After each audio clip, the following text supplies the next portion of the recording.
What if the machine you really wanted when you bought a 3D printer finally exists? Now, I live 3D printers, but years ago when I first started looking for a machine to bring my CAD designs to life, I didn't actually want a 3D printer. What I really wanted was the ability to make functional parts, real solid components that could take loads, survive in the real world, and ideally be made from metal. But desktop CNCs just weren't an option back then. They were huge, messy industrial machines that needed a dedicated workshop, and I couldn't afford them anyway.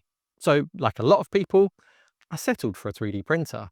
Not because it was what I truly wanted, but because it was the closest thing that existed at the time. And yes, 3D printers have come a long way. Today you can make genuinely strong functional parts out of advanced materials, but at the end of the day, it's still plastic. And for more than a decade, we've all been waiting for affordable metal 3D printing at home to finally become a thing. But maybe we've been looking in the wrong direction. Because the capability we've been waiting for, the ability to make real precise functional parts at home, might already exist. It's just called a desktop CNC. And if they do everything they claim, modern machines like the Makera Carvera Air might finally make functional part production at home a realistic option for normal people. This video is sponsored by PCBWay. This Carvera Air was sent to me by Makera. I didn't buy it. However, Makera don't have any influence over what I say in the video. Now, before we go any further, I want to make something clear. I haven't just spent a week with this machine, machining the sample projects and calling it a review. I've had the Carvera Air for over 3 months, and I've put hundreds of hours into it. I don't have a way to know exactly how many, but it's way more than I've ever done on any review before by a long way. I've broken tools, I've crashed jobs, I've pushed the fourth axis way past what it was designed for, and I've found every single place where this machine struggles and where it absolutely shines. And because I came into this with no CNC experience, I've hit every problem from a beginner perspective. So, if you want a video that shows you the real limitations, the bits the marketing doesn't mention, and the things other reviewers haven't run into yet, that's exactly what you're about to see. Because this machine is fantastic, but it isn't perfect. And I've pushed it far enough to know exactly where the line is. So let me show you exactly what happened when I put this machine to work. The first thing I was concerned about when I agreed to try out the Carvera Air was how much other stuff I'd have to buy just to get it set up and working. When I tried my first laser engraver, I was annoyed that they didn't send me any laser-safe goggles. I had to not only buy my own, but I had to research what I even needed to keep my eyes safe.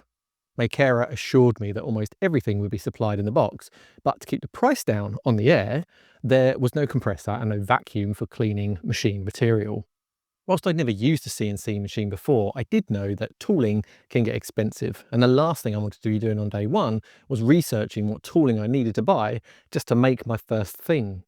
I needn't have worried though, as the version I was sent came with a huge selection of tool bits, far more than I knew what to do with, and many of which I still don't know what to do with. The ones I use for almost all of the jobs I've run are the ones you receive in even the most stripped down, lowest price package, so I don't believe you need to invest in the full milling bit package straight away. Save that for when you know you need more varied tooling down the line. What you also get is a comprehensive pack of material that allows you to make all of the example projects, and a guide to show you how to make all of those example projects. You also get a manual for the machine itself. After looking through everything I've been sent, I realised that the Carvera Air comes 99% complete, and there's actually very little you need to do before starting your first job. I was a little stumped by the manual's instruction to check that the power supply switch was in the correct voltage setting, as I couldn't find a switch anywhere. It turns out that my model didn't have one, but I only found this out by removing panels and peering through vents. Once I was sure that the voltage was right though, I switched it on and it immediately moved all of the axes to their home positions, ready to start, just like a 3D printer does really.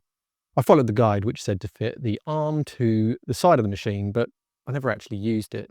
The arm's there so that you can run the machine from an Android device if you have one. I don't, so I just used a laptop instead. Now this is the first difference I found to something like a 3D printer. Nowadays, with a 3D printer, you have an inbuilt controller with a screen that lets you run all of the functions on the machine. With the Carvera, and I believe most desktop CNCs, it's a bit different. The machine has a similar control board to run everything locally, but other than one button, there are no controls on the machine itself. Everything is controlled by software that you run on a separate Windows laptop, Mac, or Android device. This device initially needs to connect via USB, but after giving it your network details, you can use your Wi-Fi network to connect them wirelessly. In this way, this CNC machine is a lot more similar to a laser engraver than a 3D printer. I didn't mind it, but if I didn't have a laptop, Mac or Android device that I was prepared to leave next to my CNC for hours on end, I might have found this a problem. Once you install the controller software on whatever device you plan to use and connect it to your Carvera Air, it's very simple to upload and run prepared G-code files.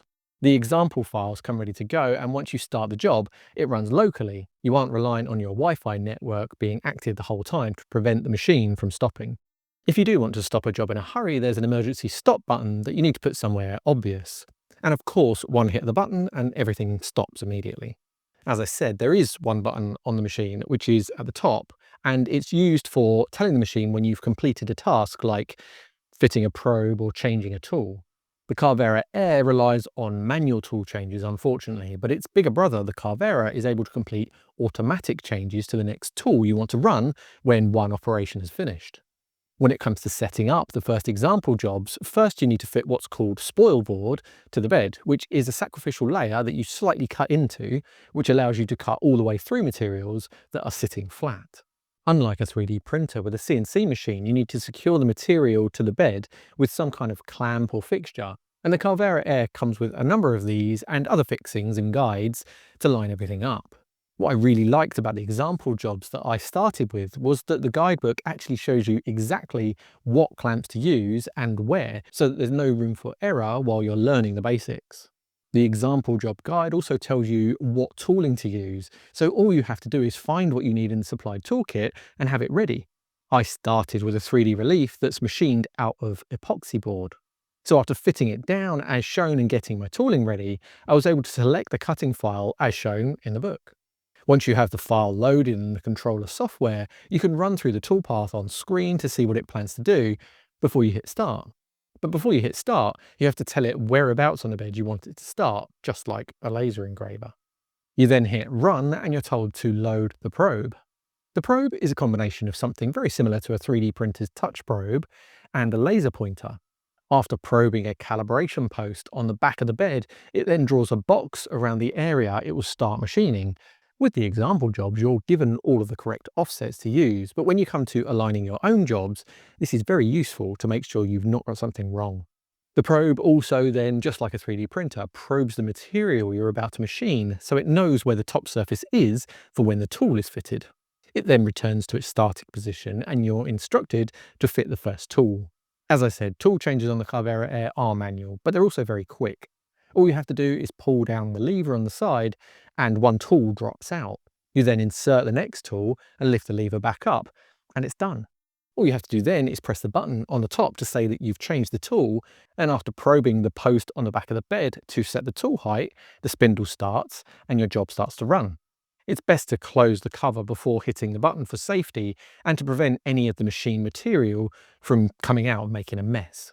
I was actually surprised how well the cover works at keeping the mess inside the enclosure. Whilst the cover feels a little flimsy when it's up, when it's down, magnets hold it in place and there are brushed strips along all the joints that work really well at containing everything. For this job, I just let it run without any kind of vacuum or compressor, as I didn't have either, which meant quite a lot of build-up of material as it's removed but not moved away. I couldn't really see what was going on, so I went and got a portable vacuum we use in the house and tried putting it up to the port on the side of the machine. There's a vacuum shield around the cutting area, which works really well at providing a contained area for the vacuum. Even this small portable hoover just pushed up to the port did a really good job of removing most of the waste. Once the roughing's done, you get a beep to tell you it's time to change the tool to a finishing bit, and then off it goes again, this time taking a different path to pick out all of the detail of the design. You then switch back to the first tool so that it can cut your piece out, leaving only a few tabs in place that you remove by hand afterwards. With a little bit of cleanup with the supplied sanding block, you're done. And you've completed your first CNC job, which I have to say is of a very high quality. When you're used to 3D printed parts with their layer lines and Minecraft looking steps on curves, seeing these super smooth surfaces from a desktop machine is very impressive. And for 3-axis jobs at least, that's it. That's the whole process that you basically just repeat for each job. The only thing that changes is the way you set up the toolpaths in the CAM or computer-aided manufacturing software, which I will get to in a minute. Next, rather than just running through all the example jobs, I wanted to learn more, so I decided to change the design on the LED lamp job. With this job, you machine an acrylic base that houses a supplied PCB board and an aluminium button that you machine yourself. Into this, you slot a clear acrylic panel that you also machine, but I wanted to change the design and add my logo. Now, firstly, not only did everything go exactly as shown in the guidebook, but I was very impressed to see the absolute precision with which everything fitted together. I keep coming back to 3D printing analogies, but I feel like so many people have 3D printers now, it's the most relatable comparison. With the melted plastic in 3D printing, this kind of precision is unthinkable. If you want something to fit together this well, then it either takes some trial and error with changing tolerances, or you simply have to finish the part yourself with a file or a knife. It was at this stage that I also treated myself to a new shop vac, not because it was absolutely necessary, but because I needed one anyway, and this made a good excuse to get the one I wanted.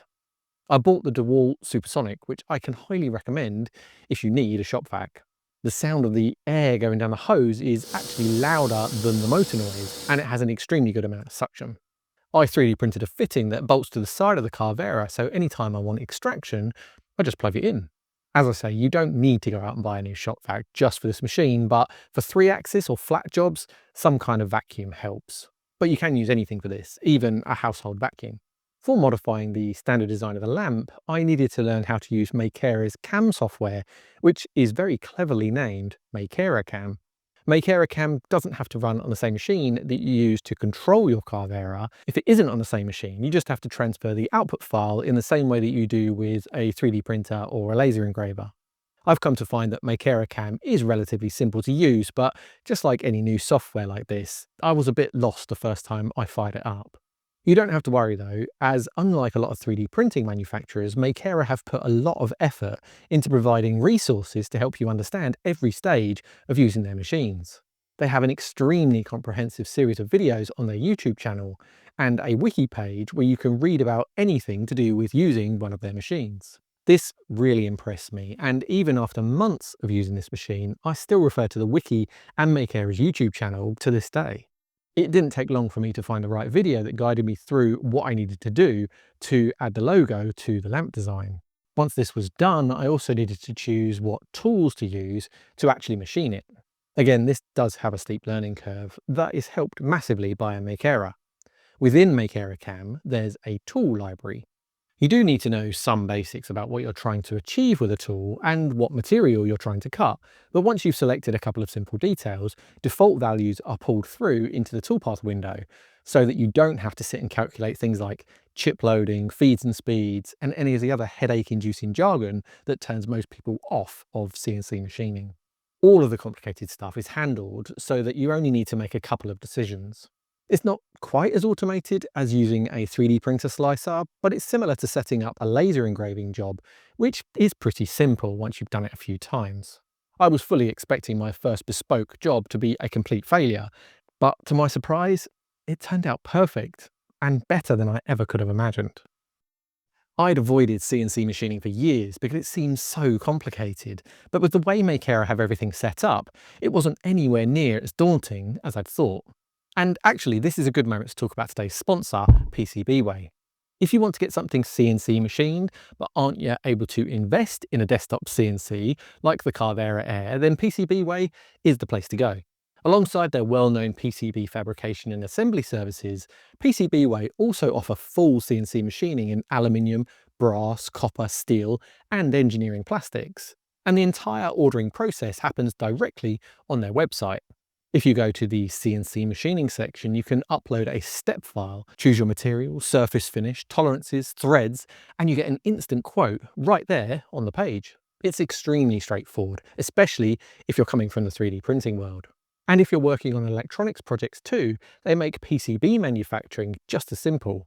Upload your Gerbers, pick your board thickness and solder mask color, and you can preview the price before ordering.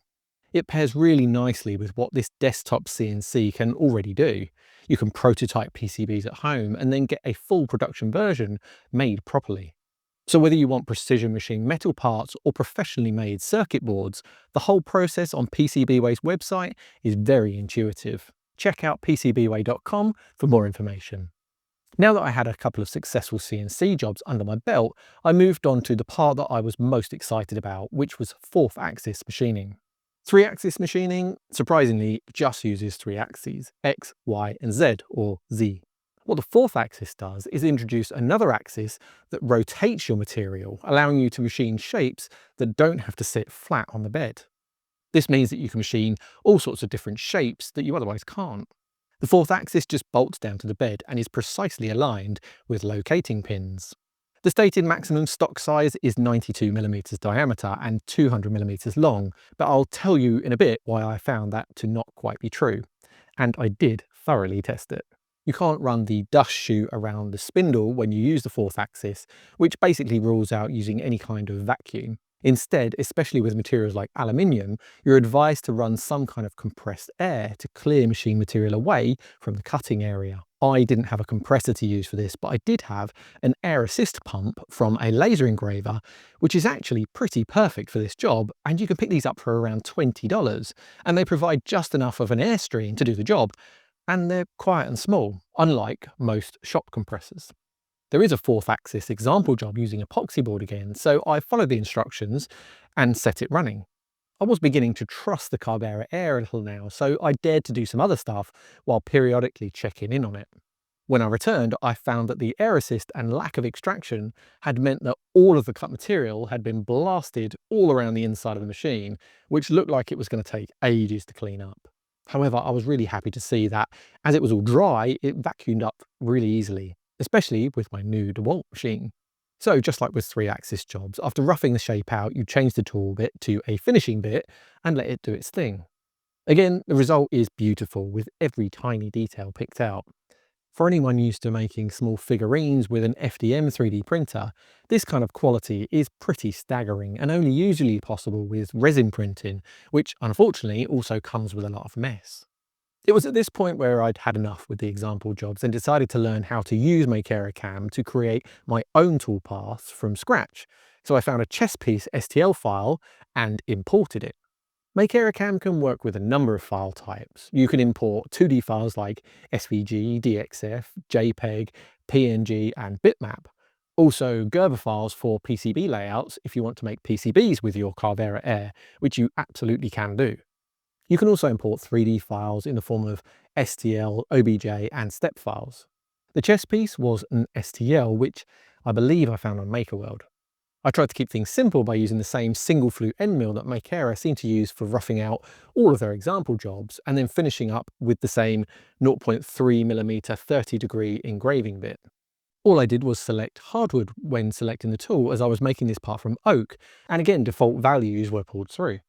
I was curious as to when I might need to start looking into how these different settings affect the way the tools work, and you can absolutely dive headfirst into all of that information, but with Makera Cam, you don't really have to.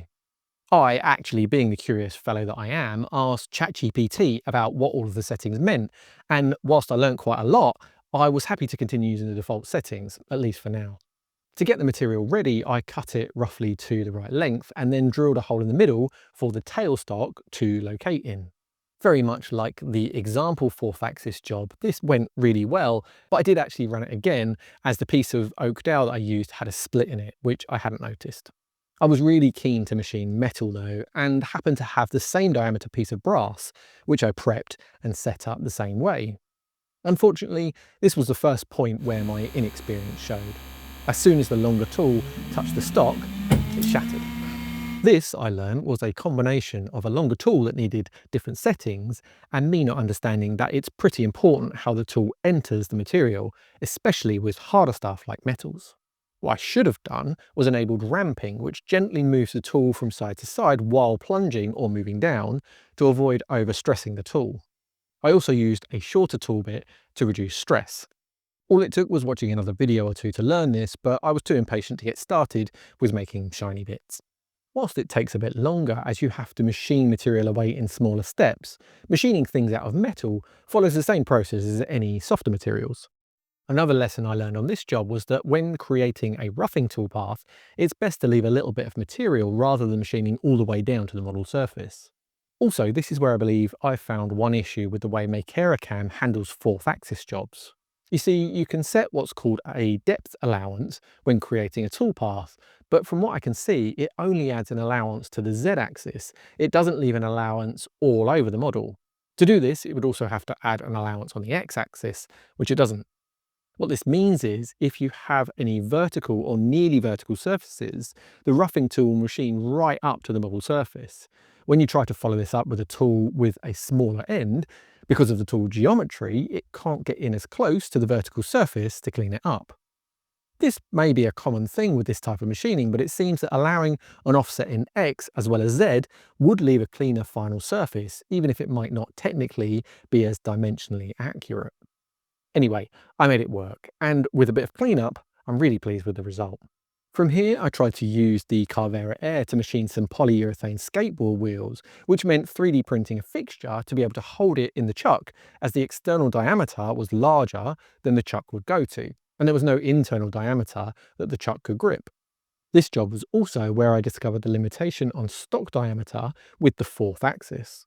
92mm is indeed the size of material that technically fits in the fourth axis, if you find a way to hold it with the chuck, as the jaws don't go that big. And technically, if you use a very short bit, the spindle will clear the material and be able to machine it. However, firstly, if you try to use the probe on anything over about 76mm in diameter to line the job up, it will crash into the stop and break it. You can turn this off though, which gets you around that problem, but if you forget, it's bye-bye probe. However, the bigger problem is that no matter what settings you use for safe positions and clearance height, with stock this big, Makera will try to move the tool to a Z position that triggers the Carvera Air's soft limits. These are firmware axis limits that keep the machine from moving to the actual axis physical limits and triggers a toolpath ending error when it reaches that section in the G-code. There's no reason to try and move this far either. I found that trying to move to anything over about 39mm on the x-axis triggers the soft limit, which actually gives you 78mm of usable stock diameter without triggering the limits. However, even when your stock is smaller, Makera still tries to move the tool above the 39mm limit. You can turn the soft limits off in the controller firmware, but I wasn't comfortable doing this, so what I did instead was manually modify the G-code. This was only a case of using Notepad++ to search for any Z coordinate above 39mm and reduce it to 39mm, and then the job runs with no issue. I was happy to do this as, to a degree, I understand the G-code, but how many others will want to do this? I imagine not many, and I'm sure it's something that could be fixed in the software. Knowing about this bug, I decided to see if I could make something that used a full usable fourth axis capacity on the Makera Carvera Air. So I designed a trophy using a CAD file from a crash helmet I found online, and then a support that I modelled myself. The idea was to make a trophy for a fantasy Formula 1 league that I'm part of, and incidentally, have no chance of winning. Setup was a lot more difficult, as I don't have any kind of bandsaw or chop saw to cut through 3" of solid aluminium, so I had to do it with a hacksaw, which took ages. I actually did it over a few days, cutting until my arm gave out and then coming back later to try again. I did it though, and I also had to 3D print a step-down end cap, which I drilled, tapped, bolted and glued to the end of the stock. Everything started well, and after quite a few hours of machining, the shapes were starting to appear. Unfortunately, it was at this point that I ran into the first drama with this job. I had a power cut, and unlike a lot of 3D printers, there's no default way to restart a job once it's stopped with the Carvera. I really didn't want to start the G-code from scratch and leave the job air cutting for hours on end until it caught up to where it got to. Whilst figuring out what I was going to do, I tried to open the job up again in Makera, only to discover that whilst there was a save file, it was empty. I'd lost all of the information about model position, scale, everything. I still had the G-code from the roughing toolpath, but I hadn't yet created any other toolpaths, so I had no way to finish the job once the roughing was done. This was almost a disaster for me, as I didn't have it in me to cut through another 3" of material by hand, or repeat all of the other work done so far. After a lot of measuring, and after hours of work, I managed to approximate the position of the main section, which was the main part I was worried about. It took a lot of trial and error with small changes and lots of saves, but I discovered that if you try and work on a model this complicated and of this size, the resulting toolpaths create such huge G-code files that saving after creating a toolpath causes Makera to crash and not save. The workaround is to save a backup before creating toolpaths, so at least you don't lose everything if it falls over, like it did with me. So the only way I could continue the job roughly from where I left off without air cutting for hours and hours was to again manually modify the G code by chopping out all of the completed code and then hacking what was left to trick the machine into thinking it had already completed what it hadn't. It worked, but it wasn't pretty. We don't have time here to go into all of the issues I found with this job, but by this point I felt it was time to talk to Makera and ask them why I was having all of the problems that I was encountering. Expecting the usual response of either not really understanding the problems I was having or somehow implying that I was doing something wrong, I was pleasantly surprised to get a very open, receptive response. I was asked to provide details of the issues, and I also sent over all of the information about the job I was trying to run so that they could try to see if they experienced the same problems. After confirming that there were some issues with Makera when using the fourth axis section, Makera said that they were working to iron out the bugs. They explained to me that they began as a machine manufacturer and that they used to advise that users use other CAM software. However, they realised that these other software options could be overwhelming and complicated, so they decided to try and create their own with the aim of making it user-friendly. They admit that Makera isn't perfect for all applications, and after I sent them all of the details of what I was trying to do, they advised that most of the issues I was having was because of the size of the part I was trying to machine and the level of detail I was trying to achieve, which I have to agree with. The smaller fourth axis jobs had very few issues. Makera actually encouraged me to share all of the issues I'd had with my viewers. They didn't shy away from them, and they also pointed to their GitHub report page where users can leave their issues so that they can be fixed in later versions. Once this video is finished, I will do that, and then all of my findings can go into improving what could be very useful free software once all of the bugs are ironed out. So eventually I did get the trophy job finished, but not before I messed up one stage of G-code hacks, which meant that I sliced out a section that shouldn't have been machined, which I then filled with epoxy to try and hide it. It didn't work. After some cleanup with some files, wet and dry, and my Fantic rotary tool, I've eventually ended up with a piece that isn't perfect, but I'm very happy with the result, especially with all the drama I had to go through to get it. Just for fun, I 3D printed the same file on my Bamboo Lab P2S, and while the 3D printing took a fraction of the time, I know which one I would rather have sitting on my mantelpiece. So what I learned from this mammoth job was that if you want to machine larger diameter hard materials with a lot of detail, Makera is not going to be the best software to use until it's improved further. However, for slightly smaller diameters and all 3-axis jobs, it's very good. And with all of this said, all of the problems I had were software-based. The Carvera Air has never missed a beat. It's awesome. When the software catches up, this will be one hell of a package. So let's quickly go through some of the things I haven't covered, but you will want to know. With 3-axis machining, you have a work area of 300 by 200 millimeters and a stock tooling height of 130 millimeters, unless you need to use longer tooling, in which case that height is reduced so that you don't have the tooling crash into the stock. As we discovered, the 4th axis size limitations are more software-based, and if you want to avoid all the issues I found, you probably need to keep the stock diameter below about 60 millimeters. Once all of the bugs are worked out though, larger diameters should be less hassle. The spindle is 200 watt and is spec'd to 13,000 RPM. However, the hard limit is actually 15,000, which I tested quite a bit. The standard collet size is 1/8 of an inch or 3.175 millimeters, but you can change these to 1/4 inch and 6 millimeter versions if you want to use other tooling. Cooling is by air alone, which basically means there's no cooling, just a tube and a nozzle that you can blow air down to remove chips. There's no liquid cooling option, which does limit what you can machine. Makera say that machining steel and titanium is possible, but it's not advised for prolonged processing.